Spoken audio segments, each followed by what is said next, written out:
So for those outside this country who may not know, it is not so much a fight between two different parties. It's an internecine warfare within one party, the GOP. Yeah.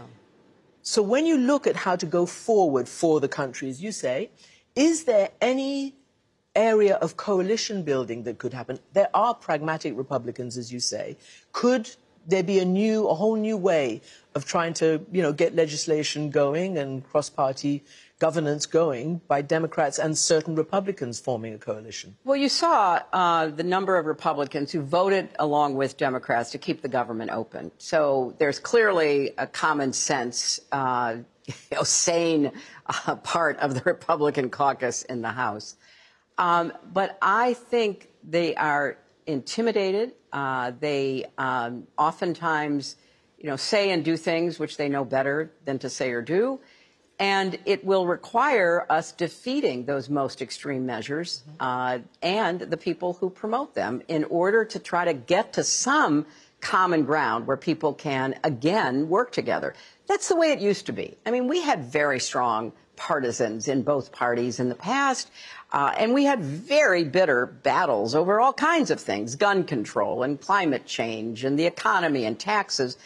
But there wasn't this little tail of extremism wagging the dog of the Republican Party as it is today. Mm-hmm. And sadly, so many of those extremists, those MAGA extremists, take their marching orders from Donald Trump, who has no credibility left by any measure.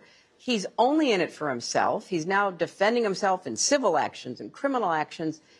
And when do they break with him? Because at some point, maybe there needs to be a formal deprogramming of the cult members, but something needs to happen. And how do you do that? Because you said you have to defeat them by defeating their leader. Their leader is Donald Trump. Even you have said that you expect him to be the Republican nominee. How does this change at all? At this point, I think, sadly, he will still likely be the nominee, and we have to defeat him. And we have to defeat those who are the election deniers, as we did in 2020 and 2022. And we have to, just be smarter about how we are trying to empower the right people inside the Republican Party. Nancy Pelosi had a majority of 5 votes when she was Speaker. Kevin McCarthy had a majority of 5 votes. Nancy Pelosi passed consequential legislation. And she clearly had members within her caucus who, ranged across a spectrum of political beliefs and ideology. And she kept everybody together. And she kept everybody focused on the future. Mm-hmm. He couldn't do that. And so he paid a price, but more importantly, the country paid a price. And so when you see another matchup between potentially Trump and President Biden, what goes through your mind? And particularly, how do you process that this person who defeated you back in 2016 is still at it, given all that you've said? 91 indictments, civil fraud, sexual transgressions according to the courts. How is this still happening? It's the classic tale of an authoritarian populist who really has a grip on the emotional, psychological needs and desires of a portion of the population. And the base of the Republican Party, for whatever combination of reasons, and it is emotional and psychological, sees in him someone who speaks for them.